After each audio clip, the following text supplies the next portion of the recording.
ასე გამოიყურებოდა ქუთაისის ცენტრალური ქუჩები გასული წლის დამდეგს. საახალწლო მორთულობებმა მაშინ ადგილობრივთა პროტესტი გამოიწვია. სადღესასწაულო განწყობის შესაქმნელად ქუთაისის მერიამ შარშან 78,000 ლარი დახარჯა, თუმცა ქუთაისელები ძველი და მწყობრიდან გამოსული გირლიანდებისა და განათებების გამო უკმაყოფილებას გამოთქვამდნენ. ადგილობრივები იმედოვნებენ, რომ ახალ 2017 წელს ქალაქის შესაბამისი განწყობით შეხვდება.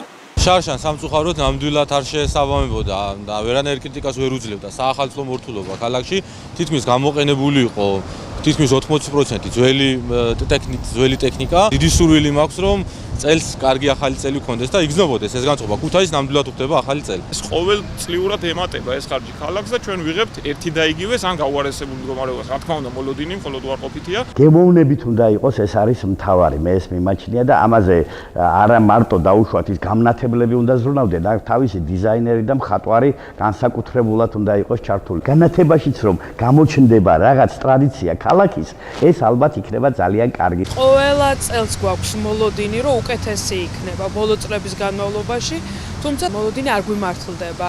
ბოლოს და ბოლოს ნამდვილად იმსახურებს ქუთაისი ახალს და არავინ მეს ნაჩუქარს, არა შერემონტებულს, შეღებილს ბოლო წლების განმავლობაში, როგორც ჩვენ გვახსოვს.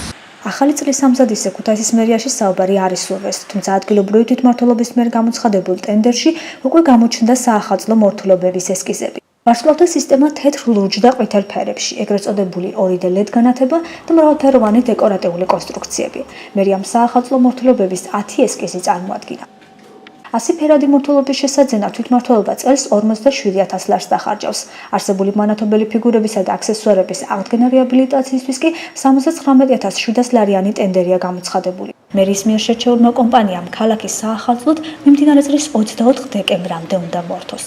ადგილობრივი ხელისუფლება ქალაქში სადღესასწაულო განწყობის შესაქმნელად 127,000 ლარზე მეტს დახარჯავს, რაც 50,000 ლარით აჭარბებს გასულ წელს ამ მიზნით გამოყოფილ თანხას. თუმცა ამ დრომდე უცნობია ექნება თუ არა ქალაქს ახალი მთავარი საახალწლო ატრიბუტი. ბოლო წლებია ქუთაისი ახალ წელს რეაბილიტირებული ნაძვის ხდება.